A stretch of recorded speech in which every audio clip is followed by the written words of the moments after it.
¿Qué tal, amigas y amigos? ¿Cómo están? Espero que todos se encuentren muy bien. Me da mucho gusto saludarlos y les quiero dar la más cordial bienvenida a su canal de Abolaulex Hablemos Legal, un tema en donde discutimos y analizamos temas legales de interés. Mi nombre es José Neptuno Martínez y soy abogado. Bueno, en este video les quiero compartir un tema muy interesante y que estoy seguro les va a resultar de gran utilidad, y nos habremos de referir a qué es la resolución miscelánea fiscal, cuáles son sus efectos legales y sus posibles vicios de ilegalidad. Constantemente escuchamos hablar en los medios de comunicación a las autoridades fiscales acerca de la resolución miscelánea fiscal. Se refieren incluso a las reformas fiscales, incluyendo el paquete económico, la ley de ingresos de la Federación, como si fueran la resolución miscelánea fiscal. Entonces, no hay que confundir, no hay que mezclar, son cosas totalmente diferentes. Y bueno, en este video habremos de analizar qué es cada una de estas cosas, sobre todo la resolución miscelánea fiscal y cuáles son sus efectos. Entonces, nosotros vamos a encontrar la definición legal, que es la única definición que vale, que cuenta, sobre la cual se deben atener todas las autoridades. Entonces, esta definición la vamos a encontrar nosotros dentro del artículo 33, fracción primera, inciso G, del Código Fiscal de la Federación, y ahí vamos a encontrar esta definición. Entonces, este artículo establece que las autoridades fiscales, para el mejor cumplimiento de sus facultades, estarán a lo siguiente. Aquí vamos a ver en pantalla, y es importante la redacción de esta fracción, porque aquí, vamos a encontrar todos los elementos que debe de contener una resolución miscelánea fiscal, y si se contraviene alguno de estos elementos, estas resoluciones misceláneas fiscales van a resultar completamente ilegales. Dentro de la fracción primera vamos a encontrar nosotros que las autoridades fiscales proporcionarán asistencia gratuita a los contribuyentes, y para ello procurarán, inciso G, publicar anualmente las resoluciones dictadas por las autoridades fiscales que establezcan disposiciones de carácter general, agrupándolas de manera que faciliten su conocimiento por parte de los contribuyentes. Se podrán publicar aisladamente aquellas disposiciones cuyos efectos se limitan a periodos inferiores a un año. Las resoluciones que se emitan conforme a este inciso y que se refieran a sujeto, objeto, base, tasa o tarifa, ojo, esto es importantísimo, no generarán obligaciones o cargas adicionales a las establecidas dentro de las propias leyes fiscales. Entonces, esto es la definición de lo que es una resolución miscelánea fiscal, lo cual podemos resumir básicamente que es, son disposiciones de carácter general, obviamente que están inferior en un rango mucho menor que las leyes, para ayudar a los contribuyentes y a facilitarles el cumplimiento de las disposiciones fiscales, obviamente que sí se encuentren establecidas dentro de las propias leyes, como podría ser Código Fiscal de la Federación, Ley del Impuesto sobre la Renta, Ley del Impuesto al Valor Agregado, la Ley del IEPS, etcétera. Entonces, este es el principal objeto y la principal finalidad de la resolución miscelánea fiscal: facilitar el cumplimiento, el entendimiento de las leyes fiscales, dar facilidades a los contribuyentes para que puedan aplicar de una manera efectiva y no se les dificulte tanto el cumplimiento de sus obligaciones fiscales. Sin embargo, aquí algo importantísimo que hay que destacar: la resolución miscelánea fiscal debe de estar totalmente atenida a un principio legal que se llama el principio de primacía de ley.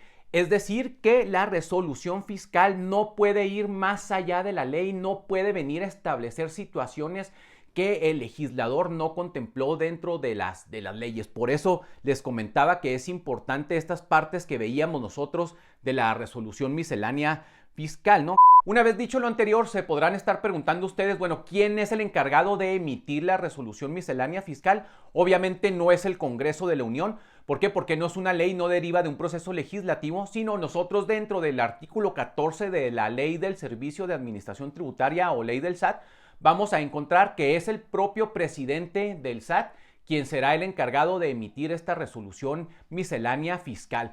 Aquí vamos a empezar a encontrar uno de los primeros, bueno, contravenciones, ¿no? A lo que es la finalidad de la resolución miscelánea fiscal, que es precisamente facilitar el cumplimiento y la aplicación de todas las disposiciones legales. Entonces, nosotros nos vamos a encontrar un documento de casi más de 600 hojas. Entonces, aquí si ustedes lo ven como lo estamos viendo aquí en la pantalla, pues bueno, es un documento extensísimo que contiene, bueno, disposiciones para todos y de todos los colores y sabores, por decirlo de cierta manera. La verdad, pues bueno, se tiene uno que meter de lleno varias horas a analizarla. Por lo general, quienes hacen esta labor son los abogados en compañía de los contadores. Entonces, realmente una resolución miscelánea fiscal, pues no es fácil, ¿no? No es fácil de desentrañarla porque muchas veces, lejos de facilitar, viene a dificultar más a veces las disposiciones legales, sobre todo las disposiciones que vamos a encontrar relativas a la ley del impuesto sobre la renta,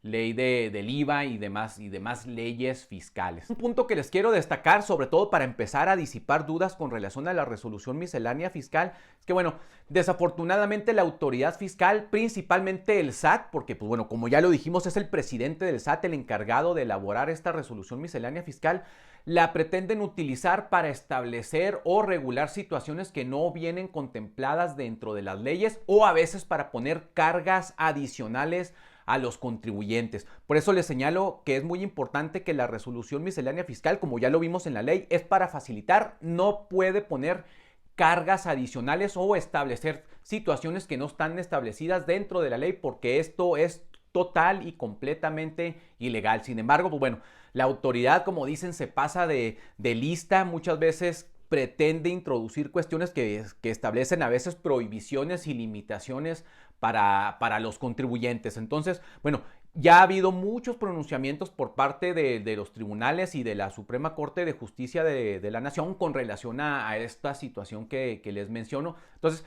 aquí les voy a compartir en pantalla algunas tesis que se han publicado y las vamos a explicar para que ustedes, bueno, comprendan un poco más o menos en dónde se pueden encontrar a veces los vicios o las ilegalidades que, como les comento, muchas veces la resolución miscelánea fiscal pues viene a dificultar más el paso o la trayectoria para un contribuyente para pagar debidamente sus impuestos. Entonces, aquí esta es una tesis que me parece muy, muy interesante. Esta es de la segunda sala de la Suprema Corte de Justicia de la Nación, bueno, cuyo título establece lo siguiente: resolución miscelánea fiscal. El hecho de que las autoridades fiscales pretendan subsanar alguna irregularidad del legislador federal a través de aquella no convalida el vicio de inconstitucionalidad que pudiera tener una ley.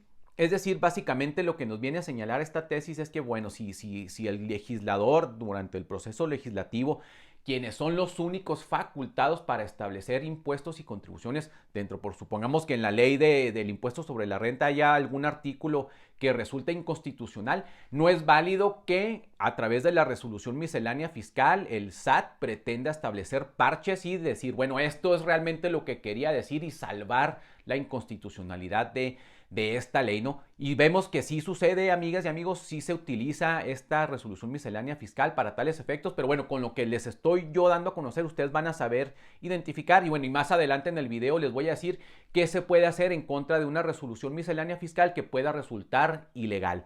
A continuación les voy a compartir aquí en pantalla una jurisprudencia de la segunda sala de la Suprema Corte de Justicia de la Nación, en donde se pronunciaron también acerca de la ilegalidad de una determinada regla de la resolución miscelánea fiscal, y esta establece lo siguiente: resolución miscelánea fiscal para el año 2000. La regla 5.2.2 excede lo dispuesto tanto por el Código Fiscal de la Federación como por la Ley del Impuesto al Valor Agregado, por lo que contraviene el principio de primacía de ley. Básicamente aquí en esta jurisprudencia se declara la ilegalidad o inconstitucionalidad de la determinada regla que ya mencionamos, porque iba más allá de lo que establecía la propia ley, ¿no? Como ustedes saben, anteriormente había un régimen que se llamaba el régimen de los repecos o régimen de los pequeños contribuyentes. Entonces, dentro de esta regla se estableció que en ningún caso procede la devolución de saldos a favor por concepto de impuesto al valor agregado que tengan los pequeños contribuyentes. Entonces, como esto no estaba establecido dentro de las propias leyes fiscales, bueno, la resolución miscelánea fiscal no podía establecer esta limitante, entonces por lo tanto se declaró totalmente inconstitucional por ir en contra del principio de primacía de ley. Estas tesis y jurisprudencias que les compartí, amigas y amigos, obviamente se refieren a disposiciones y leyes fiscales que ya no se encuentran vigentes. Sin embargo, ustedes pueden tomar el razonamiento lógico jurídico para poder identificar violaciones que se cometan de aquí en adelante por parte de las resoluciones misceláneas fiscales, que créanme, sí se cometen constantemente. La verdad, como ya se los mostré aquí en el ejemplo, ustedes vieron que se trata de un documento de más de 600 páginas. Realmente nadie se va a poner a leer ese documento tan extenso. Les vuelvo a reiterar, la resolución miscelánea fiscal solamente puede traer beneficios, no puede traer cargas, ni perjuicios, ni prohibiciones para los contribuyentes. Si ustedes se encuentran con esto, ya van a saber que es totalmente ilegal. Como una especie de segundo tema que les quiero compartir en el presente video, amigas y amigos, es un tema que se encuentra totalmente inmerso dentro de la resolución miscelánea fiscal y que se publica dentro de los anexos también de manera anual, y es algo que se llaman criterios no vinculativos. Ahorita vamos a analizarlos qué son y bueno, cuál es su contenido.